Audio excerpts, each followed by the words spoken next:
Hey guys, Superhorrorbro Mike here, and in today's video we take a look at the story of Glitched Out, the tale of a software security programmer named Lex, who awakens to find themselves trapped inside a government facility full of escaped entities and infected computer systems. Now, as some of you may be aware, Glitched Out is actually my very first video game as a creator. I made it over the last few years with programmer It's Just Jord, and there's a full playthrough up on the channel if you'd like to check out that video. As I did write the story of the game, I will be handling this story explained slightly differently than usual. There won't be any theorizing. Rather, I will relay the story of the game as presented, but offer clarification on certain story elements that may be tricky to understand, without spoiling future narrative elements that are not fully explained within this first chapter. With that said, sit back, relax, and enjoy this story explained video for Glitched Out Chapter 1.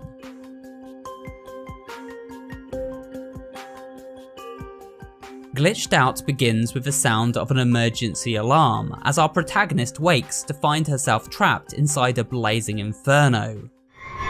I gotta get out of here. Getting to her feet, our plucky heroine rushes through the fiery halls in search of safe haven. She discovers an open ventilation shaft and navigates through the smog, emerging on the other side, where she is soon able to locate a keycard that allows her access to a nearby IT room, safe for now from the fiery abyss. Within this computer room we see several research charts for a device known as a PGF, or Portable Glitch Fixer, and an AI companion installed within it called Chip. It seems the PGF is a hacking device, which can be used to crush malware and glitches infecting computer systems that plague this facility. It is also upgradable, making it quite the versatile tool. It seems Chip is equipped with an advanced processor known as Emotion, which allows him to think and feel just like a real human.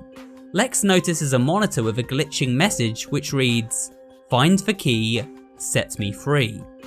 A drawer in the desk below this monitor is locked, so it seems we need a key to access it.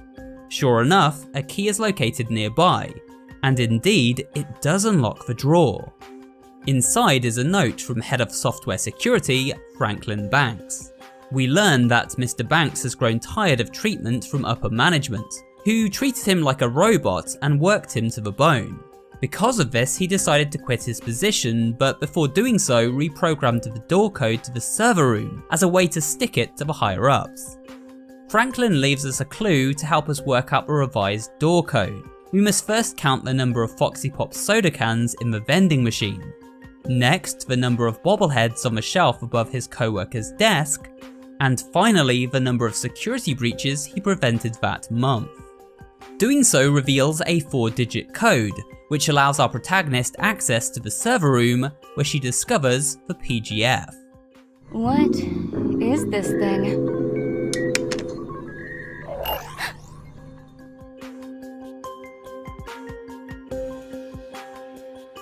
After turning on the Portable Glitch Fixer, we are greeted by a friendly, if slightly sarcastic AI companion known as Chip, who explains our protagonist is named Lex and is one of the facility's key software security engineers.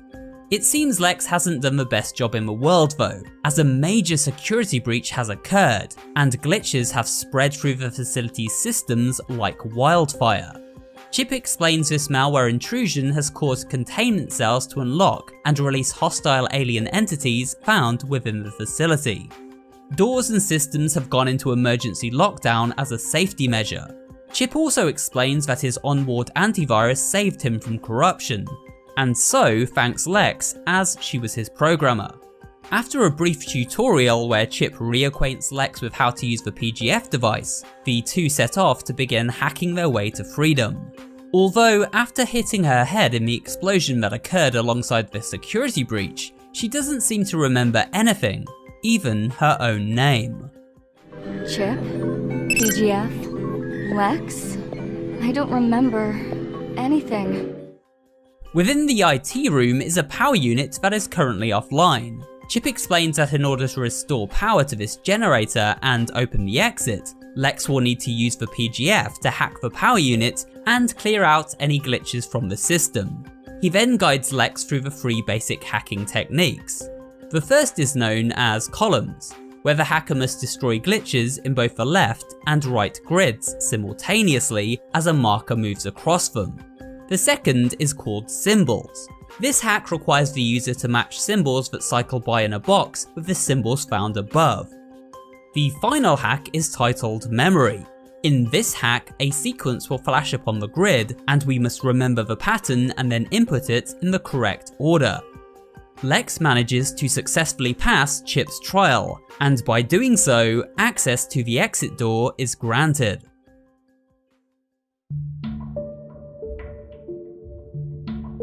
Next, Lex and her sidekick Chip head to the atrium, the central hub for the facility's information technology floor. Here we discover the name of the facility itself, the Federal Bureau of Containment. But what is the FBC?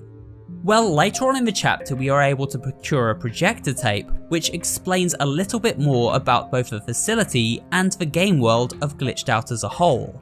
While this is out of sequence, for the sake of explaining the story, it is worth explaining these details at this point in the video.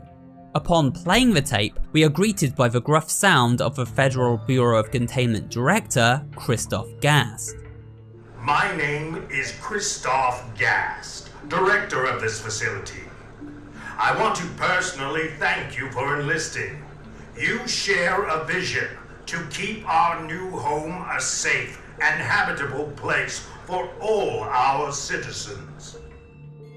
Director Gast goes on to explain the backstory of the Glitched Out universe, how humankind fled Earth in the year 2153 in order to find a more bountiful planet, and relocated to New Earth.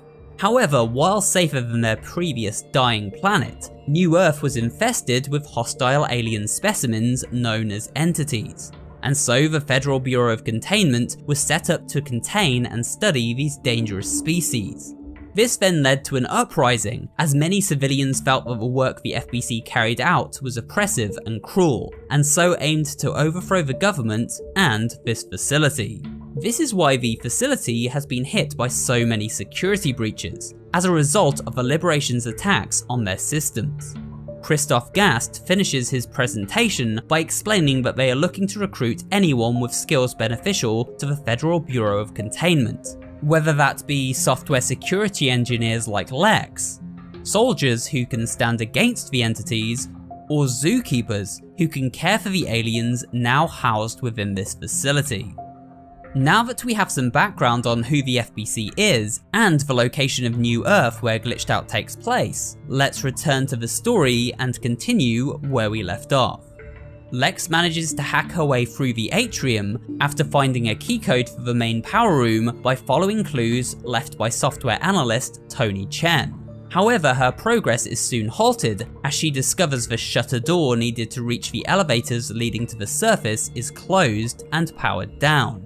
Chip explains that in order to open this shutter, they need to head to the basement and reactivate 2 generators. And so our intrepid explorers head down a nearby stairwell to basement level. On the way they discover a human eyeball laying in a pool of blood. Is this what became of Lex's co-workers at the Bureau after the entities escaped containment? Ew, so gross.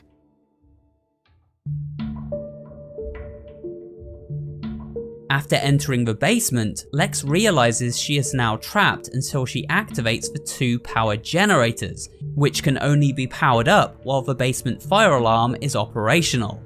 Unfortunately, from a note left by maintenance officer Mia Langley, she discovers that the fire alarm has been disabled due to it constantly malfunctioning and sounding off all day long. This caused staff to needlessly evacuate the facility throughout the day. So Mia decided to remove the alarm connectors until an actual fire broke out, to save herself the headache. Luckily the connectors can be found close by, and once located, Lex is able to reassemble the fire alarm, at which point, just as promised, it malfunctions and springs to life. This attracting the attention of an unwanted entity guest.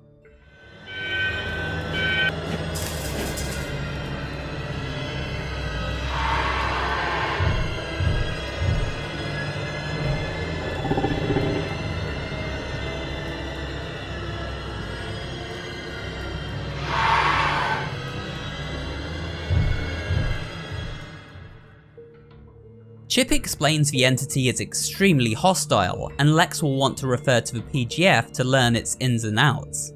Every time the duo encounter a new entity specimen, Chip creates a data entry detailing its lore and attributes. Lex accesses the PGF and discovers this particular entity is known as Seeker.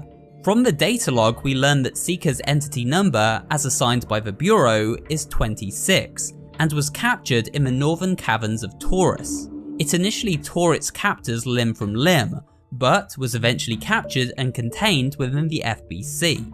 While cleaning out Seeker's containment cell, an entity Kara became trapped inside, and after a door malfunction, the Seeker made its way back inside the cell. But by staying perfectly quiet and crouching in a corner, the Kara was able to survive until extraction. This information tells us that the Seeker is blind and uses sound to seek out its prey. It is drawn to loud noises. So with this information in hand, Lex is able to work out how to avoid the Seeker's detection. She sets off a fire alarm to activate the 2 generators, and in turn lure the Seeker away from her position.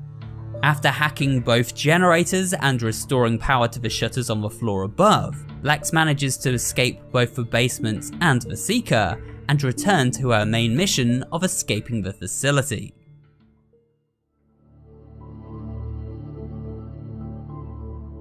Returning to the first floor, Lex encounters a second entity. However, unlike the feral Seeker, this one is docile. Her name is Celeste, and she is a shopkeeper by trade. Here you will find a host of exquisite wares from across the far reaches of New Earth. Treasures available to you for a price.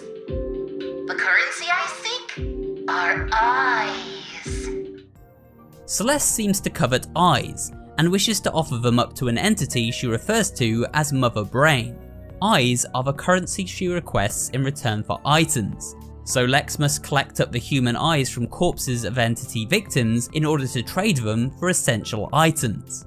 Celeste was first encountered within the swamps of the Nava region of New Earth, and willingly accompanied Bureau agents to the Federal Bureau of Containment, where she now continues to barter with the staff. Next, Lex heads through the shutter opened from powering up the basement generators. Unfortunately, she finds a giant gaping hole in the floor, preventing her and Chip from accessing the elevators to the surface where they can radio for support. Chip is a little disgruntled, but quickly formulates a backup plan. They can drop into the maintenance tunnels below and access the service elevator on that floor. However, the tunnels are very dark and they'll need a flashlight in order to navigate them. Luckily, Celeste has one in her possession, and so the quest for eyes begins.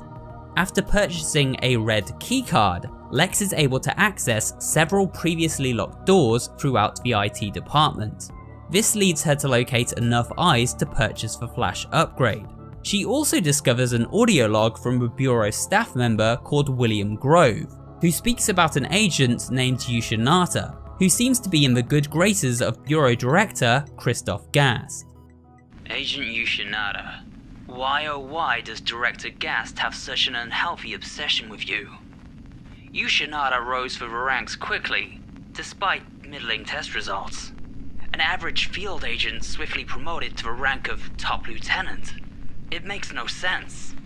I believe our fearless leader, Christoph, has a few skeletons in his closet, and I'm gonna do a little sleuthing, see if I can dig up the dirt. From William Grove's audio, we learn that Agent Yushinata was the daughter of a Bureau agent responsible for one of the Bureau's greatest discoveries. However, Grove suspects that Yushinata may have some dirt on Director Gast, which has led to a rapid uprising within the company. He decides to do some detective work and see if he can get to the bottom of things. Eyes in hand, Lex and Chip head back to Celeste to purchase a flash upgrade. After doing so, with her stock now spent, Celeste bids our explorers farewell for now. Looks like your greedy little mittens have exhausted my Emporium stock. Fear not, traveler. When next we meet, I will have new bounties to behold. Farewell for now, little one. Until next time.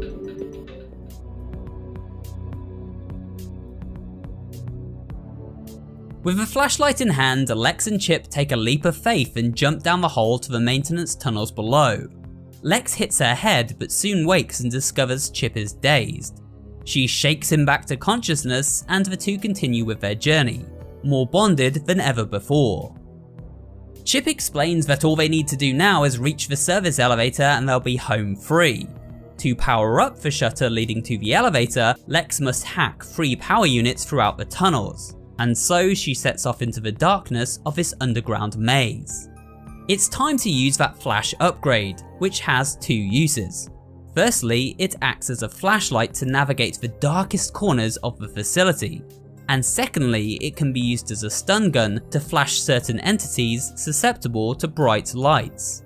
Now this works especially well on the next enemy, called the Lurker. From a data log provided by Chip, we can learn about this plant-like creature. The Lurker, also known as Entity 154, was first discovered in the crystal mines of Nava. It uses its sharp teeth to inject a deadly toxin into the bloodstream of its prey, paralyzing them in seconds. The Lurker then burrows into their body and eats their victim from the inside out. However, it is highly susceptible to bright light, and so our handy flashlights can be used as a perfect repellent. Lex makes her way through the winding darkness of the maintenance tunnels, hacking the 3 power units she comes across, which in turn open the previously locked shutter. Before heading through this shutter, she discovers another audio recording, this time from a liberation fighter named Veronica Grace. This is Veronica Grace, 2nd Lieutenant of the New Earth Liberators. If anyone can hear me, please respond. I executed my assignment successfully, but then something went wrong. Veronica Grace seems to be in a state of distress.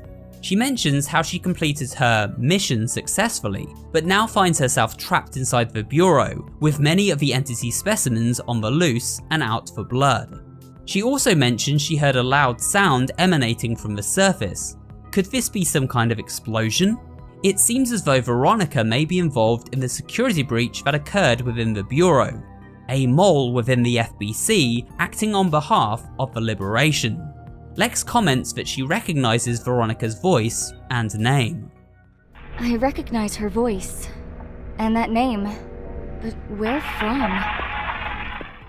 Heading through the shutter, Lex heads to the elevator, but on the way is ambushed by the Seeker, who has managed to make its way into the tunnels. It's time to run, so she sprints to the elevator and narrowly escapes. However, Seeker tries to pry the elevator doors open and almost succeeds until it is repelled by Chip, who briefly takes on a monstrous form. Lex is a little startled by this, but Chip assures her that everything is fine, and with the elevator now in operation, it's only a matter of time before they reach the safety of a planet above. Unfortunately, things are never that easy. The elevator power fails and is rerouted to the nearest available floor, Level 2, Engineering. While Chip is a little dismayed, he reassures Lex that everything will be okay. After all, they make a great team. And with that, we come to the end of this video and a look at the story of Glitched Out Explained.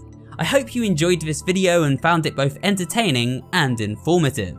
If you did, remember to leave a like, comment down below, and of course subscribe for more horror related content. Thanks for watching, and I'll see you on the next video.